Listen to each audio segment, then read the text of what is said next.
Narendra Modi's rise to power in 2014, India started a more active foreign policy focusing on the geo-economic purposes of the country.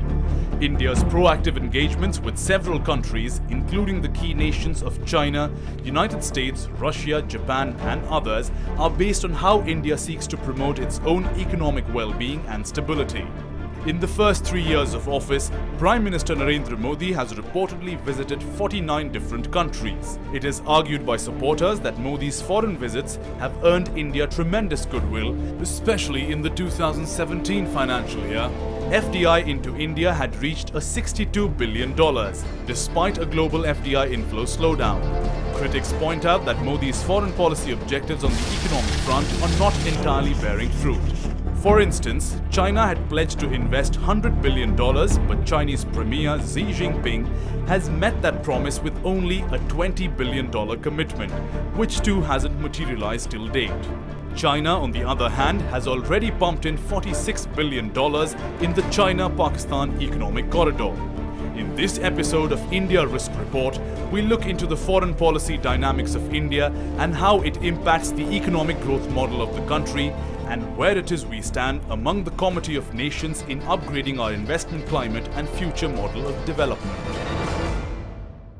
Hello and welcome to another episode of India Risk Report. And in this episode, we are looking at India's foreign policy implications on the Indian economy if India continues to take advantage of all the initiatives that are being put into place by Mr. Modi's government, which had taken on a much more active foreign policy stance, because the foreign investments that come into the Indian economy obviously could energize various sectors of the Indian economy, particularly the manufacturing sector, and also India's ability to export whatever India has if the relations between India and its foreign friends continues to go stronger and stronger. And to look at these issues, we have two very well informed experts with us on the panel today. We have Ambassador Gurjeet Singh. Welcome, sir.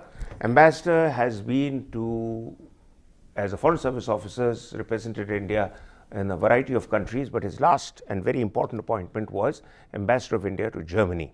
And we have Dr. S.P. Sharma, who's the Chief Economist of the PhD Chamber of Commerce. Ambassador, sir, I want to basically ask the first question, which is that while the OECD has said that there could be a reversal of sentiment in the world generally in terms of foreign investment, India has still been targeting foreign investments, and I'm told we are looking at a figure of $60 billion or more. But at the same time, India is falling in the confidence index that all agencies like A.T. Kearney and others spell out for the world. So how are we, is it our expectations a mismatch to what we are able to deliver on the ground? Well, I think it's a matrix of expectations that we need to look at. One is our own expectation of what we believe where India ought to go. And there I believe the foreign policy and our domestic economic policy are fairly well in sync. The second one is how do we treat the ratings that we get from others, and that is where I think both domestic institutions and foreign policy institutions need to work harder to correct their perceptions and bring them in line with ours. And finally, there is whether the world has got enough cake to go around. I believe it doesn't matter whether the world has enough cake. Our policy should be good enough to get you a larger slice of the cake than the world thinks you ought to get. And that is where success truly lies. So, Dr. Sharma, that's the big picture. But the reality on the ground is the FDI flow is crucial to prop up the manufacturing sector in India, which I'm told has of late not been doing too well. And also that the government's goal to make 25% of the country's GDP be linked to the manufacturing sector by 2025 currently is not nearing that. We are at about 18% of the GDP being linked to the manufacturing sector. So what steps need to be taken to speed that up? Firstly, India's participation in the global economy is increasing. That is the result of our intact foreign policy or foreign trade policy. I would say our participation was at around 1.8% in the global GDP. Now we are more than 2.7% in the global GDP. That is the reflection of a good policy environment during the last many years. Our reforms started in 1991, and I would say that our real income was doubling in the so many years. It took around 40 years to double the real income in India, starting from 1951 to 1941. Now the real income doubles in the 17 or 18 years. That is the reflection of a good policy environment at the center level. And the second, why the manufacturing sector is not able to attract so many investments. That is the question, that why we are not able to attract manufacturing or increase the manufacturing share in the GDP. Because India's growth story is totally different from the textbook model. Because our labor force, our labor directly jumped from the agriculture sector to the services sector. The reason was that manufacturing sector is full of the stringent laws. So now the reforms like Make in India program of the government is very lucrative, that is attracting the investments. Now the investment, FDI investments are more than $60 billion for the last financial year. That is I believe that is the largest FDI attracted by an economy in the Asian region in a particular year. But it's little short of what we got the year before, that was 62 billion. Yes, that is, I would say there are fluctuations because of so many reasons. Sometimes the rupee appreciates or depreciates. So that's why we cannot say that this fluctuation $1 or $2 billion is a major impact for the Indian economy. But in totality, the FDI is consistent over the years. And in terms of exports, now check the exports. Exports were only $14-15 billion in 1991 and $187 billion at around 2007. Now we are more than $300 billion. Though there are a lot of problems in the export segment also, but still we are growing in a good trajectory. I believe that is the reflection of a good policy environment, and moreover we are able to diversify our export market from the advanced economies to the developing and emerging economies. Now our 50% exports are towards the emerging and developing economies. That is the reflection of our better thought process to tilt our export markets from the advanced economies, lackluster demand in the advanced economies, towards the emerging demand in the emerging and developing economies. Well, Ambassador, I suppose you share the same sentiment, because I saw that you were nodding, but I want to take a question straight into your foreign policy domain. That in terms of global outreach, how do you view our successes as against our ability to deliver, particularly in terms of have we been able to actually capitalize as a return on investment to what we have been promising to the world? Well, first, our investment in foreign policy is actually very little. So if you were to calculate, let us say, the entire FDI and posit it against what you spend on foreign policy, I think you have a very good rate of investment. Yeah, but every country would then just notch up their positives based on what they spend on the foreign service as against what they get in. But my concern is that, are we able to deliver on our promises, or are we stretching our hat too far? I think the question is again both domestic and foreign. So if I remember Mr. Modi coming to the Hanover Fair in 2015 and presenting Made in India at that time, it was a game-changing moment. Yeah. 3 years on, the Germans still remember that the dynamism has come back to India because of that one event which altered perceptions tremendously. You're right in asking, now what? So has, for instance, the German investment into India picked up with the promise of 2015? Not to its full potential, but you do have them trying out new things, startups, electric vehicles, and we ran a very successful program called the Make in India Mittelstand, targeting small companies, which brings you about €1 billion of investment a year. Not big, but the things are changing. The question then is that, have we been able to turn the international perception in our favor? And there I think the answer is an unequivocal yes. But is that perception linked to reality on the ground? And this is where the doubt comes in, because you can have a public diplomacy event which is linked to you saying what you think India is. But unless this reality link and reality check is clear, somewhere down the line you lose. And I think there, Germans and many others are waiting, when will you improve your ease of doing business? And when will things on the ground really get better to meet this perception promise? And I think that is where the doubt comes in. There is an alternative scenario.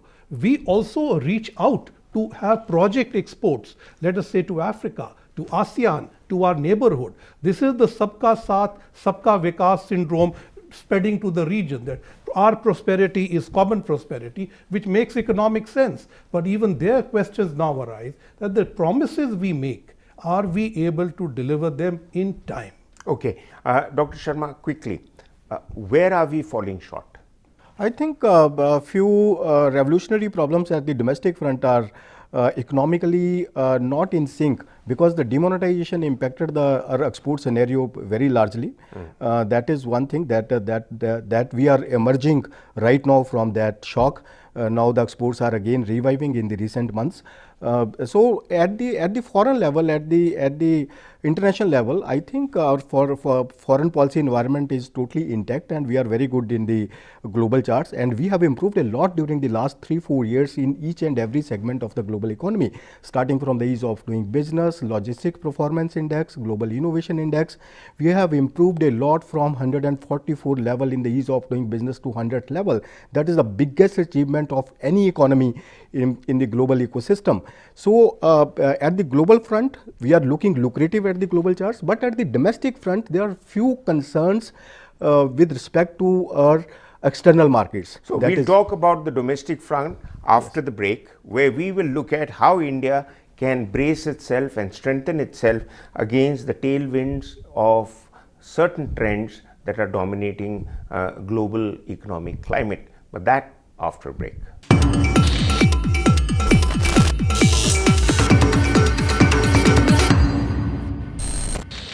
Welcome back. We continue to have our two experts with us, and we're looking at the implications of India's foreign policy achievements on the Indian economy, both positively and the pressures that the economy faces to deliver to global expectations. Ambassador, sir, the Indian economy, as Dr. Sharma has brought out, has been doing well thanks to the efforts of you and your colleagues from the Foreign Service, because you have been turning everyone's attention towards India. What were your selling points about India in the global markets that you operated in, and you still operate? I'm told you're quite sort of active in the Middle East and Africa, ASEAN, elsewhere. What is your selling point? I think the biggest selling point has always been the market size of India and our demographic dividend, and the rising middle class. And this has happened in 1991. The biggest asset was this, not really our liberalization, but the access to our market. But if you look back in the 60s, the Indian supply missions that Indian embassies in London and Washington ran, they basically ran because we had a market in which other countries were interested. So our market size and access to it remains the dominant theme of interest. But can we get people to look at our market size but give us technology and investment alongside? Not only sell but also produce, and that is why we have Make in India or Digital India and then Skill India. At the same time, we have to see that what we have to share, can we take it out? Now Europe gets about as much investment from India as we get from them. Now is this a good thing? I think it is. But it gives you a share in wider markets, it gives you better access to technologies, and gives you therefore a better role to make your own economic society a more egalitarian and one which will give your own people a better life. Dr. Sharma, you were talking about how the economy has performed to global expectations. Ambassador talks about that Europe gets as much investment from us as we get from Europe.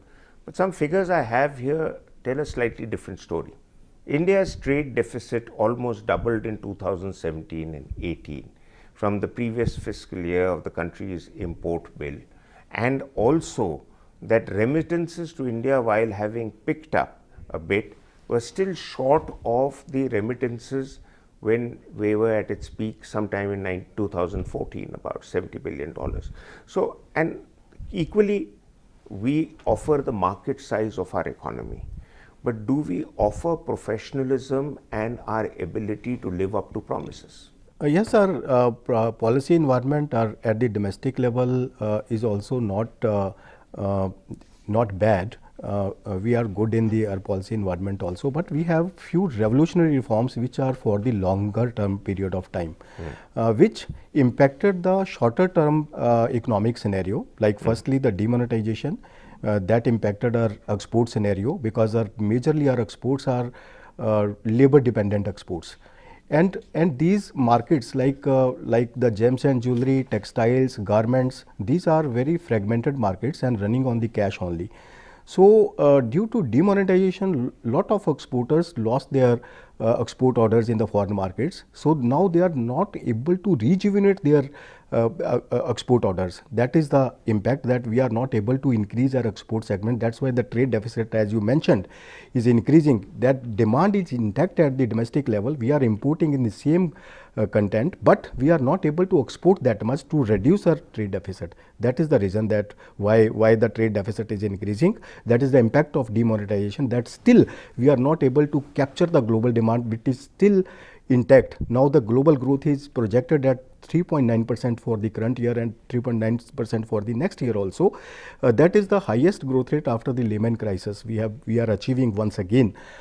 So to capture this demand, we have to become very, very competitive in the global market, which we are not able to do because of firstly demonetization, and second the teething problems of the GST, because the exporters are not getting their refunds adequately. Their working capital is blocked. They are not able to do business properly. So that's why the small exporters, which contribute at around 40% in the total exports, are not able to perform well in the global market. That is the reason that why we are not able to perform well at the international level, and our trade deficit is increasing. Okay, I'll come back to that a bit later. Ambassador, sir.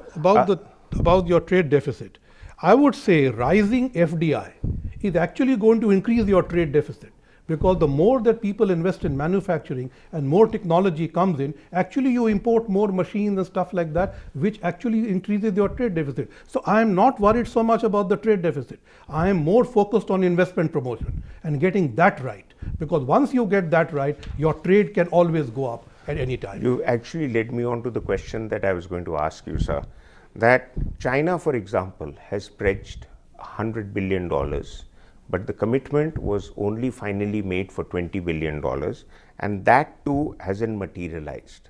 So there is something between a promise, something between a commitment, and finally in terms of what goes on the ground.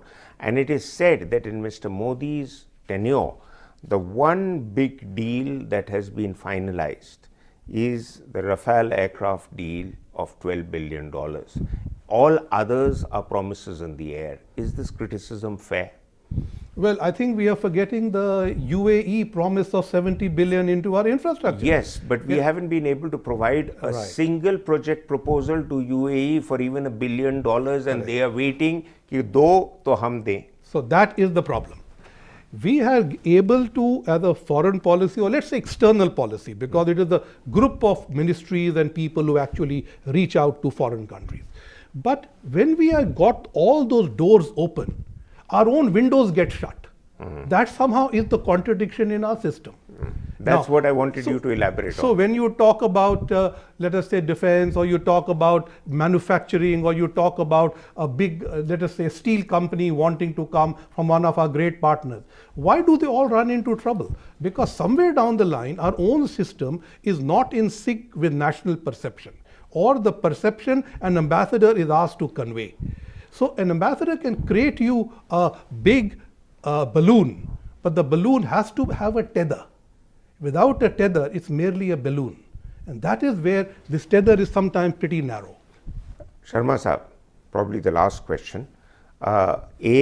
Elaborate further on between promises and ability to deliver on what the ambassador talked about. And the other is, why are the medium and small scale enterprises not given the kind of push by the government? Is it because the bureaucracy only wants to feel happy about big signature projects?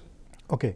Firstly, addressing your second question, the MSME sector, because we are representing the MSME sector, 70% members are from the MSME sector. MSME sector is now actually improving, but the sector was full of problems during the last few years. Majorly the problem is from the financial side. Banks are very reluctant to do for the credit disbursement to the MSME sector. That is a bigger concern for the MSME sectors. That's why they are not able to perform well in the businesses and in the export markets also. And second problem is the infrastructural support for the MSME sector, ease of doing business, because government is doing a lot at the macro level and we have improved lot at the global charts, but the reforms at the ground level actually for the MSME sector, ease of doing business for the MSME sector, removal of the Inspector Raj totally from the system, it still has to be delivered at the ground level. That is the big concern of the small scale industry, but government has undertaken a lot of reforms for the sector, like the Mudra scheme for the micro enterprises is very, very good. That has created a lot of employment opportunities in the economy. And for the MSME sector, there are the change in definition and the reforms at the ground level, like few reforms that the labor laws. Now the government has allowed the contract labor, fixed term labor in each and every segment. That is a good thing that will help the MSME sector to create employment opportunities. But still the things are not that much 100% foolproof for the MSME sector. First and foremost is the availability of credit from the banking sector. Why the banking sector is reluctant to deliver the credit offtake to the MSME sector, that is the biggest concern because of the so many reasons. That may be because of the NPA problem. And your second question, that the promises and progress at the macroeconomic level, we have improved. We have improved in the inflation numbers. We have improved in the GDP ratio. We have improved in the FDI. We have improved in the global charts. But the most adequate reforms, which is a need of the hour, is to create the employment opportunities in the economy. That is still missing. That will happen with the more and more focus on the micro level, at the ground level, at the district level, at the village level. Okay, so a lot of issues have been covered by both our experts, and ranging from the promises made abroad and the ability or inability to deliver at home. There are limitations. Macro level reforms have taken place, but at micro level and at the ground level, this haven't filtered down. Some of the legacies of the past, like the license Raj, continues to haunt us. But I think most importantly, India needs to get the industry involved with the national perspective. And that, if done quickly, can get us up to speed to the expectations of the international community. With that, I would like to thank you both for your wisdom, and thanks for being with us on the show. We'll be back next week with another episode. Until then, goodbye.